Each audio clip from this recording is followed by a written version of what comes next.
Hello అండి. నేను మీ అందరితో ఒక కథ షేర్ చేసుకోవాలనుకుంటున్నా అండి. ఇదేంటి ఈ వంటలు షేర్ చేసి కథ అంటుంది అనుకోవద్దు. ఒకసారి మీరు కూడా చూసి మీకెలా ఉంది అనేది కామెంట్ సెక్షన్‌లో కామెంట్ చేయండి. అలాగే మీరెక్కడి నుంచి చూస్తున్నారనేది కూడా కామెంట్ చేయండి. దీని మీద ఏదైనా సజెషన్స్ ఇవ్వాలనుకున్నా కూడా ఇవ్వొచ్చండి. ఈ స్టోరీ నేను ఊహించి రాసింది కాదండి. నిజంగా రియల్‌గా జరిగినదనమాట.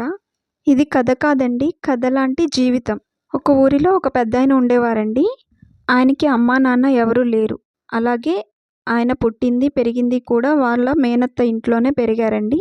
ఆయనకి కష్టం విలువ, జీవితం విలువ బాగా తెలుసండి.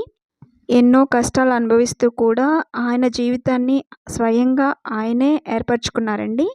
తన జీవితం అంతా మేనత్త దగ్గరనే అయ్యిందండి. అమ్మైనా, అత్తయినా ఆమె అయ్యి అతన్ని పెంచింది. అలాంటి ఆయన పొలం పనులు చేసుకుంటూ రూపాయి కూడబెట్టుకుంటూ ఆ ఊర్లోనే ఆసామిగా మారేంత పేరు ప్రతిష్టల్ని సంపాదించుకున్నారండి. ఆకలి అంటూ వస్తే అన్నం పెట్టడమే కానీ లేదు అని చెప్పే స్వభావం కాదండి ఆయనది. ఆయనకి వాళ్ళ తరపున దగ్గర బంధువుని ఇచ్చి పెళ్లి చేశారండి. ఆమె వచ్చిన తర్వాత అంతా కలిసొచ్చింది.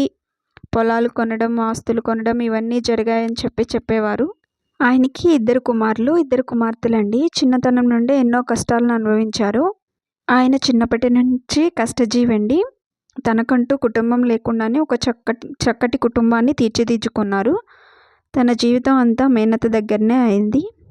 ఆ ఇంటికి పెద్ద కొడుకు అయిన తల్లిదండ్రులను అస్సలు పట్టించుకునేవాడు కాదు. ఏ పనికి సాయం రాకపోగా జూదం వంటి వ్యసనాలకు బానిసగా మారి మరింత బాధకి గురి చేసేవాడండి. అయితే ఇది ఇలా ఉండగా అతనికి పెళ్లి చేస్తే మారుతాడేమో అన్న ఆశతో అతనికి పెళ్లి చేసి తనకు రావాల్సిన ఆస్తిని ఇచ్చి వేరే కాపురం పెట్టించారు. అయితే ఆ పెద్దాయనకు మరో ట్విస్ట్ వచ్చింది. ఆ ట్విస్ట్ ఏంటో మీరే గెస్ చేసి చెప్పండి. ఇంకా ఏం జరిగిందో చాలా ట్విస్టులు ఉంటాయండి. తప్పకుండా ఈ కథని మీరు కూడా చూసి కామెంట్ రూపంలో మీ సజెషన్స్ని కానీ అలా చేసేవాళ్ళని మీరు ఎప్పుడైనా చూస్తే కామెంట్ సెక్షన్లో కామెంట్ చేయండి. నెక్స్ట్ ఏం జరిగిందో తెలుసుకోవాలంటే దుర్గాస్ పాకశాలని సబ్స్క్రైబ్ చేసుకోండి. ఈ కథలో నెక్స్ట్ ఏం జరిగిందో గెస్ చేయగలరా? చూద్దాం ఎంతమంది గెస్ చేస్తారో.